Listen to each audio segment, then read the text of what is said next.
What's going on, everybody? This is your tour guide around the SWAC C Wells coming at you with another video today. Y'all make sure y'all lock in with us. Hit that like button, hit that subscribe button, hit that notification bell, and become a part of the SWAC Talk family by becoming a member. 99 cents gets you a membership to the YouTube channel. We have special perks coming at you. We're going to be dropping special members only videos and shorts. I'm going to have rants and reactions to different things that I want to put there. So if you want to get everything, man, become a member of the Swag Talk crew for 99 cents and get down, man. And so we're going to still be bringing y'all a lot of stuff, swag smoke and everything like that, and all our normal videos. But we also bring y'all that membership tier. So get down with that.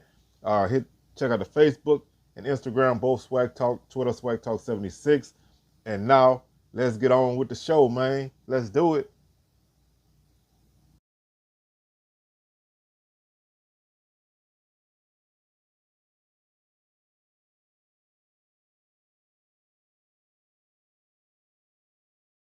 Your guy. Wednesday, Sundays, catch the ride. Football hoops, we breaking wide. Stats and facts, truth on high. SWAT talk where the combo's real. From Texas to Florida, we seal the deal. Just pull up, the vibes are real. Chopping it up, we spin the wheel. Hit the corner of the field, we strategize. Breaking the game down, no disguise. Play by play, we analyze. I wear sharp, we magnify. SWAT talk where the combo's real. From Texas to Florida, we seal the deal. Just pull up, the vibes are real. Chopping it up, we spin the wheel. Wednesdays, heat, Sundays, ignite. We talking legends shining bright. Back and forth, day or night. This the plug, we bring the light. SWAT talk with the combos real. From Texas to Florida, we seal the deal. Cats pull up, the vibes are real. Chopping it up, we spin the wheel.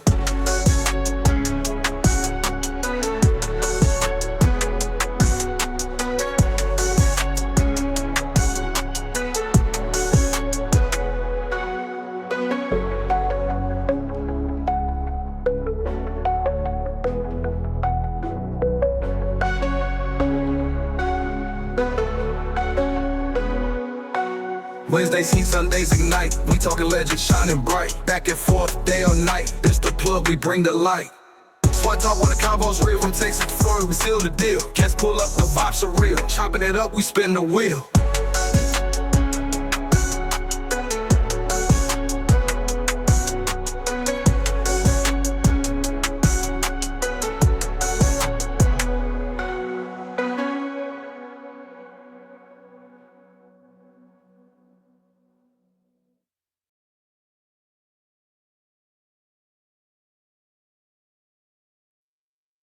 All right, everybody, what is going on? How y'all doing? Welcome to today's edition of SWAC Talk, the show where we cover the SWAC inside and out. I am your tour guide around the SWAC C Wells coming at you. And today we are going to do our Bethune-Cookman 2025 preview. So we're going to talk a little Wildcat football, what my thoughts are on this team as they enter the 2025 season under Coach Raymond Woody Jr. Entering his third season. And so we'll see where I feel like this team is headed. And so we'll just, chop it up and go from there. So um, as usual, I like to kind of, obviously look back before we go forward, just to kind of get an idea where this team is kind of coming from. And so last season, this team went 2-10, 2-6 in conference, another 2-6 finish. This team, has really struggled since their time in the SWAC. They've been, kind of on a downturn. And so they are. I personally feel like this team is in a rebuild, and it's been a long term thing. But one thing about the Wildcats is, at least in conference play, they don't really get blown out a lot. If you look at their losses in conference play, they lost to Alabama State last season by 5. They did get blown out by Alabama A&M. That was probably the one huge blowout they had. They lost to Jackson State by 20, but they were tied at 17 at the half in that game. Then they lost. Then they lost to Southern by 2, take Southern by 3, and FAMU by 3. So they lost. They had 4 of their 6 losses were by less than a touchdown. So they played close in some games. A couple games they did kind of get overwhelmed, but for the most part, especially later in the season, They had a 3-point win, a 2-point loss, a 3-point loss, and 3-point loss. So they played some close games down the stretch.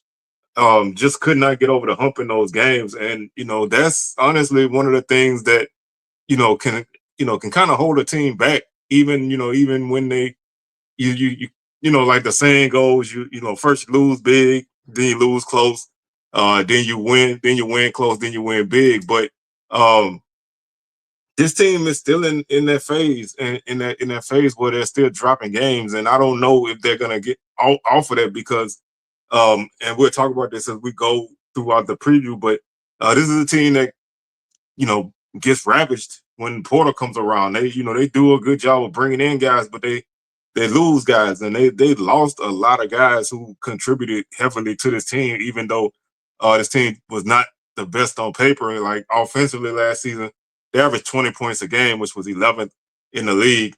They finished 10th in scoring defense at 34.1 points per game. Total offense, they were ninth at 290 yards per game. They averaged 4.7 yards per play with 26 touchdowns. Uh, they gave up 454 yards per game on the season with 50 touchdowns, allowed 6.5 yards per play. Their rushing offense was 11th at 105 yards per game, 12 touchdowns on the ground. They also ran for 3 yards per carry. And defensively, they gave up 237 yards on the ground, 32 touchdowns, 5.5 yards per carry. Their passing game was eighth in the league at 184 yards per game. They had 14 touchdowns and 7 interceptions. They did a decent job with not turning the ball over in that aspect. Their passing defense was also eighth at 217 yards per game. They had 18 touchdowns allowed with 10 interceptions. Defensively, they did a really good job getting pressure on the quarterback. Last season, they finished fourth with 25 sacks. And so they were kind of like the team. They were either boom or bust. Either they got back there and they got a sack, or they gave up yardage. And that's what really hurt them on defense. Offensively, they were 10th, giving up 31 sacks. So they, obviously struggled to protect the quarterback in that aspect. They finished 11th in third down conversions at 30.7%. Defensively, they allowed 44%. Again, that's a killer. You're not converting on drives, extending drives, and giving yourself a chance to score, and you are allowing teams to continue drives and move the ball down the field. It's a never-ending thing. They were third and fourth down conversion rate with 57%. They went for it 21 times, which put them that number put them that was the fourth highest amount of fourth down attempts. They were also fourth and fourth down defense at 36%.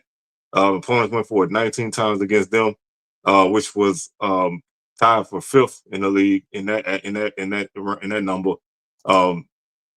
They also were 25 or 33 in the red zone for 75%. They had 17 touchdowns, 10 on the ground, 7 through the air.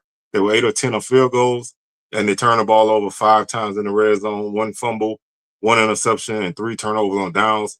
Defensively, the opponents were 88%, which is the third highest mark in the league. The opponents were 44 or 50 in the red zone. They gave up 32 touchdowns, which is by far the most in the league. 23 touchdowns on the ground, 9 through the air. Opponents were 12 or 12 on field goals in the red zone, and they did finish with 6 takeaways, I guess you could say, in the red zone. They had 1 interception and 5 turnovers on downs. So they were able to survive getting stops there, but they just, they honestly just, if a team got down there, they were gonna give up points. They really did not do a great job with that. And primarily it's because, on both lines, they weren't super big. So they either got pushed around on the ground, or they weren't able to generate a good push to get those, short yardage plays and extend drives and get points. Like I said, they had the 7 interceptions last season and they fumbled the ball. They all 8 fumbles. So they turned the ball over 15 times. They had 10 interceptions and 3 fumble recoveries. So they had 13 takeaways. So they were -2. That's not a bad mark. I mean, it's not great, but it's not a bad mark, for a 2-10 team to be, -2 in turnovers. Um, Turnovers weren't a big factor for this team on either realm. I mean, they didn't really take away a lot. They didn't really give away a lot. And so, that kind of puts them in an odd spot. This, like I said, this team was just I don't know, they were just an odd team. I feel like, maybe it was because they had so many guys new coming into the season that it took them a while to get going, but they just still could not get over the hump. I mean, even in, some of their losses, they gave up a ton of yardage. And, the offense really could not generate a lot of yardage. Just for an example, if you look at that matchup against Southern, which was probably one of their better chances to win a game, they lost their game in quintuple overtime. Um, they probably should have won it. They had the chances. They did get stopped inside the 5 yard line once. They had those conversions that they couldn't pick up later in the game, in the overtime period. But they finished that game. Uh, they finished that game with 243 yards through the air and 66 on the ground. So they finished the game with barely 300 yards offense, but they gave up a lot of yardage on the ground in that game. They gave up they gave up 233 yards on the ground in that game, which obviously is going to kill you. They gave up 342 to Jackson State. They gave up 305 to FAMU. They gave up 331 to Alabama State. Alabama A&M, they gave up 308 to Bama State, and those are just conference games. They gave up 372 to Western Michigan, 239 to Mercer, and 231 to USF. The only game that they did not give up 100 yards in on the ground was Clark Atlanta, which was 72 yards. So they really, they obviously really struggled there um, with the run game. And then, in the passing game, they didn't really give up. They gave up a ton of yards there too. So it really hurt them in a lot of ways, just not being able to generate yardage all points, and giving up a ton. And this was a team that last season, when you look at what they did on the ground, their best rushing day was 225 yards against Valley. After that, they ran for 183 against FAMU, and they had only a couple more games with over 100 yards rushing. 139 against Western Michigan, 112 against Jackson, and 115 against Texas Southern. So they really just did not, or they just weren't able to have that physical presence in the season, and that really, that's really going to kill you. Um, they just really struggle in the physicality, and anytime you can't be physical with teams, you're gonna get hurt because you just you open yourself up to not being able to get stops when you need, and then you also are not allowing yourself to maintain some things. And this team didn't really have really explosive offense either. Their longest run on the season was 42 yards. And one thing that, and this is a give it and take it thing, and I'm gonna go ahead and start here. Um, the portal, it gives and it takes, and when it takes and you don't have a lot of depth, it takes a lot.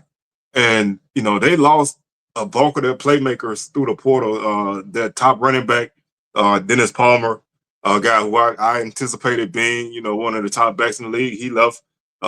Came on strong later in the season, finished with 706 yards and 5 touchdowns. He had the longest run on the season of 42 yards. He averaged 78 yards per game. After that, the next highest guy was Courtney Reese, who also I believe is gone. He ran for 19.2 yards per game. He had a 37 yarder. Cam Ransom at quarterback had a 29 yarder.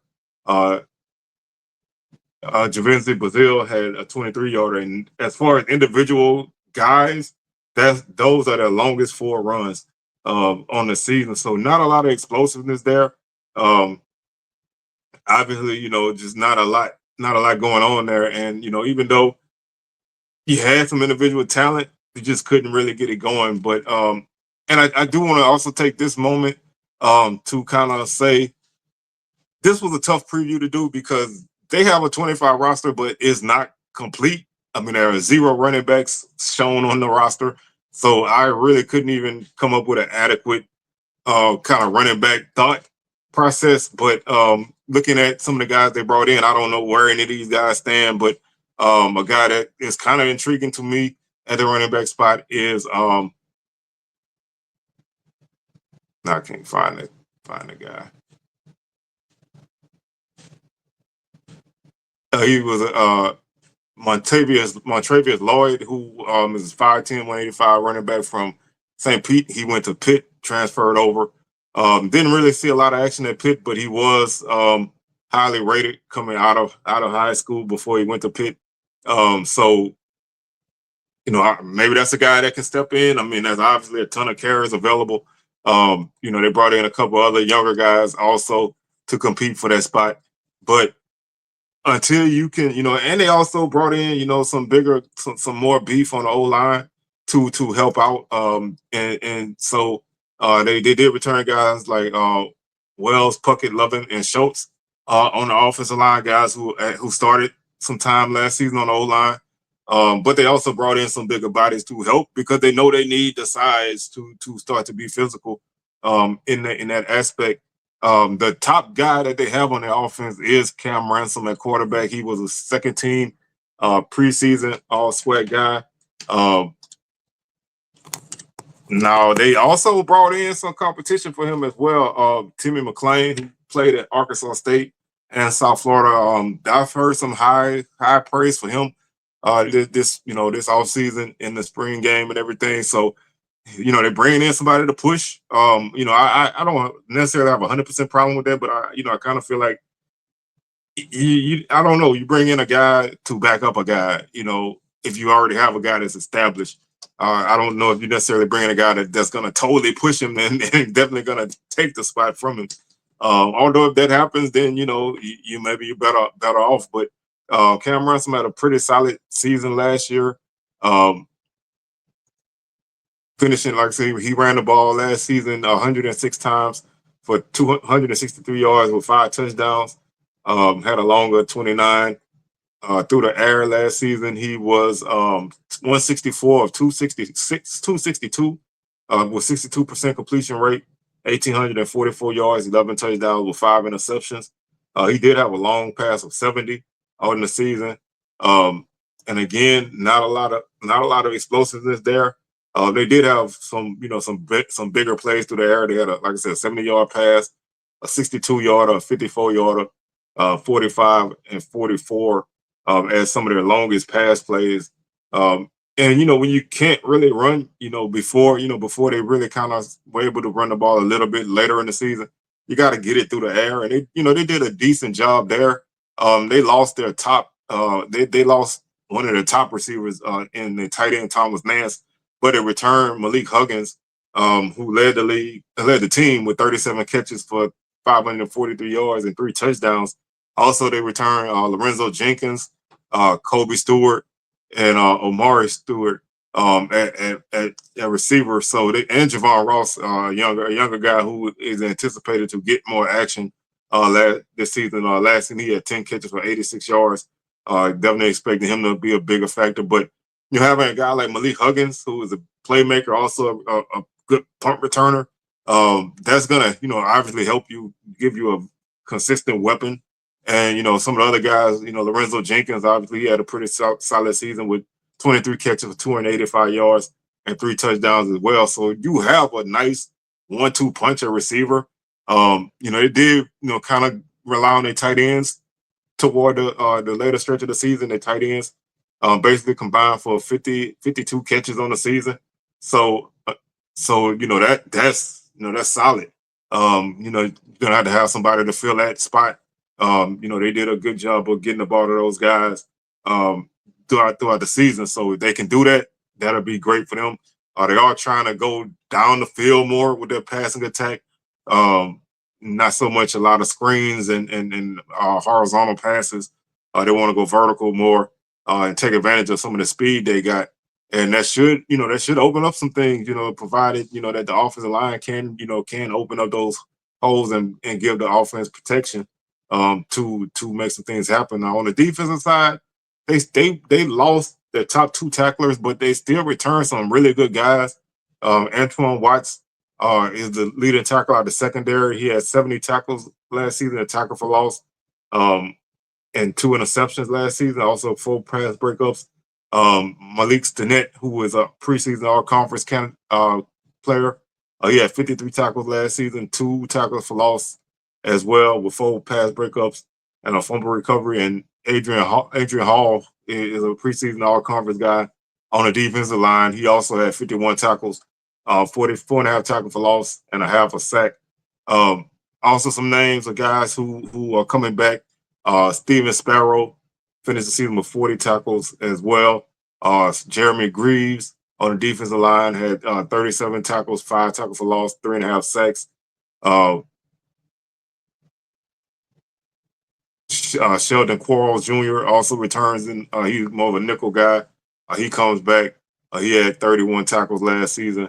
So there are a lot of guys, who played a lot, who got some solid time last season. Those guys are coming back.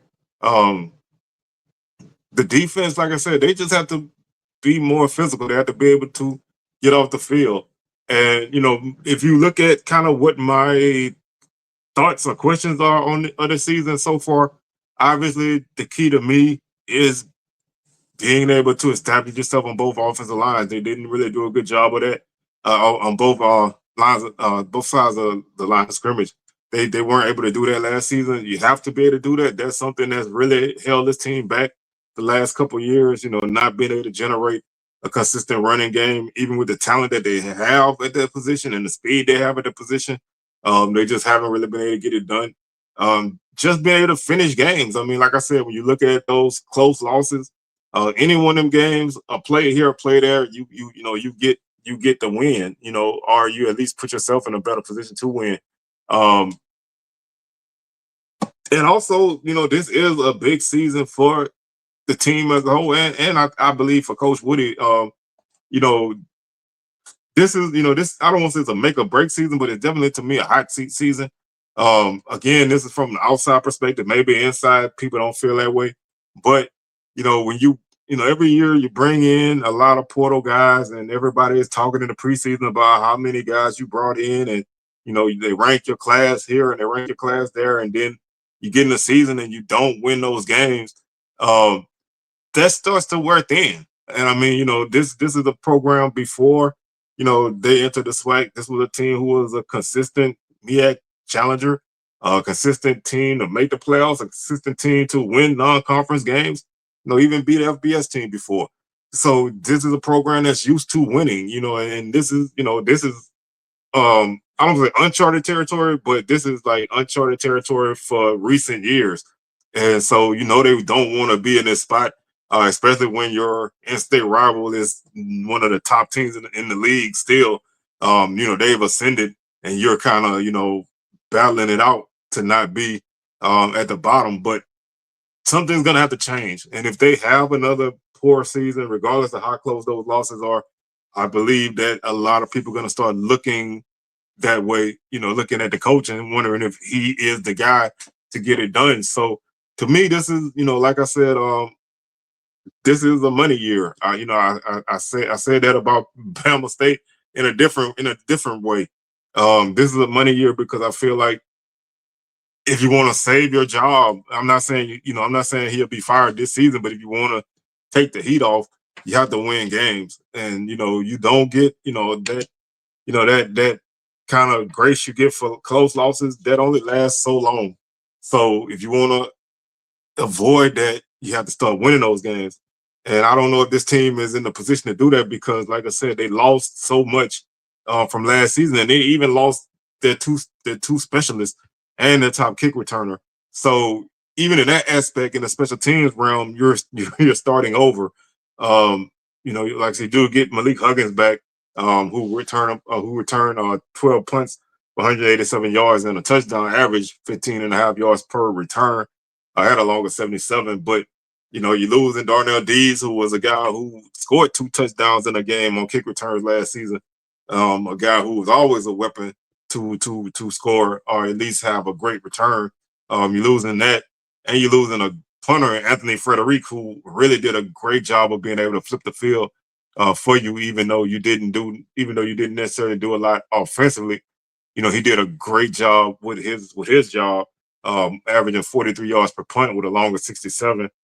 He had 17 punts of 50 plus yards. He had 25 punts inside the 20. So he definitely did a good job of, flipping the field. Uh, and you also lose Cade Hector, who was your field goal kicker. So this is, even this unit is kind of starting over. And so you just are, it's almost like a repeating thing, like the movie Groundhog Day. Every season, it's kind of like you bring in a lot of dudes, the expectations are there because everybody's looking at these transfers and they automatically thinking transfers equal success. And they're not looking at that you're adding this to a team that's not really doing anything. So you're finding yourself in that constant cycle and you're not elevating your roster because every time, especially now, anytime guys have success, they dipping. And guys who aren't playing, they dipping. So you just are finding yourself in a position where you can't climb because you're constantly up and down, up and down. And that's, to me, the biggest thing about this team is, can they get off of that? Can they find a way to make some things happen? Can they find a way to get those wins? Can they find a way to establish an identity, and be consistent with that? And that only can be known once the games start. When you look at where this team is in this season with their schedule, um, obviously 2 FBS games are gonna, that's gonna set you behind the 8 ball right out the gate. You go to Florida International and the University of Miami back to back. And you get South Carolina State on the road. So you get 3 tough games to open up your schedule on the road. You don't give yourself any opportunity really to get any kind of momentum going. Then you come home. Um, then you come home to face Edward Waters, which should be a winnable game. But when you remember what happened last year with Clark, I'm not saying that Edward Waters is on the level of Clark Atlanta, but you know, obviously the potential to drop that kind of game is there. But you should come out on top on that game. Then you jump into conference play with some tough games to open up. You get Alabama and them who, kind of, put you through took you to the back of the woodshed last year, but they kind of no new coach, so we don't really know where they are. But I don't really know how much of a shot you have there. Then you go to Bama State, who even though that game was close, they were able to really generate a lot of yardage against you, and win that game. And then you get Southern at home. So your first 3 games are games that you're gonna be an underdog in conference play. So you're already kind of you're already starting conference play in a bad spot. You could easily be 1-6 before you get to your winnable games. And then speaking of winnable games, you do have Pine Bluff and Valley in back-to-back games. Um, if you don't if you don't win at least one of these games, I don't really think you're gonna win a conference game.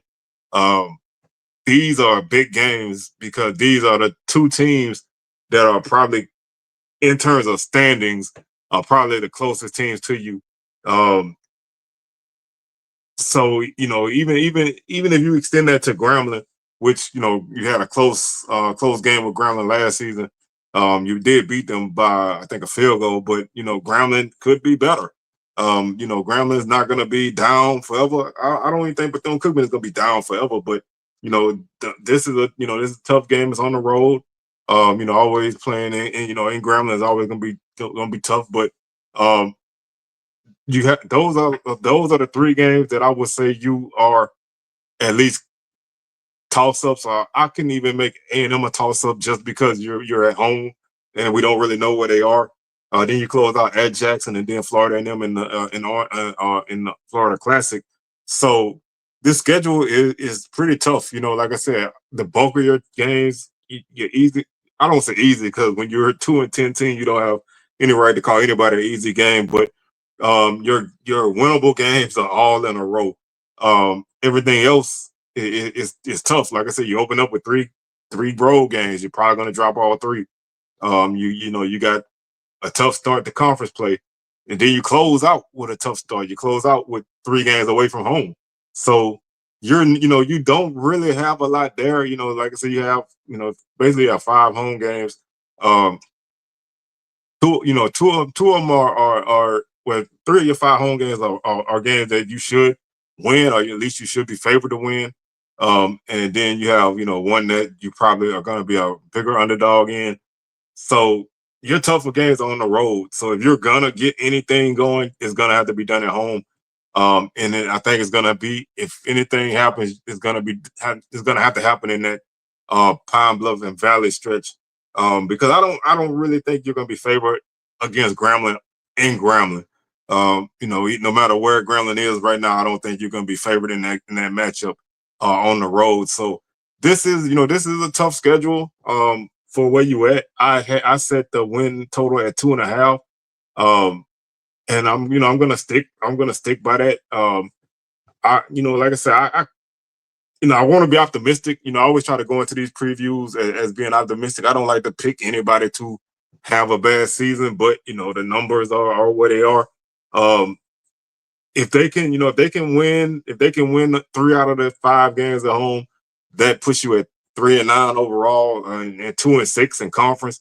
So if you do that, and then maybe you steal a game on the road, I don't know. I don't know which one you're gonna, maybe. Like I said, you're gonna have to steal a game away from home somewhere. You can do that. That gives you 4 wins and 3 conference wins, which is like a high for you since you've been in the league. Um, Otherwise, you're looking at less than 2. You're looking at another 2-win season and maybe a 1-win conference season. So it's going to take some upsets to get out of this slump. And I'm not putting it past the team, because, like I said, they've shown that that they can play close games. They've shown that they're not typically going to get blown out. I mean, even um, if you go back to 23.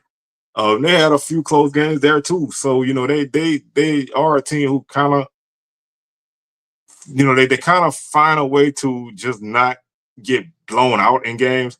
They kind of find a way to survive and be in games, even if they don't statistically have a great team. I mean, like, even if you look at what they did in 23 in conference play, they lost to Jackson State by 6. They lost to Bama State by 5. They lost to Texas Southern by 3.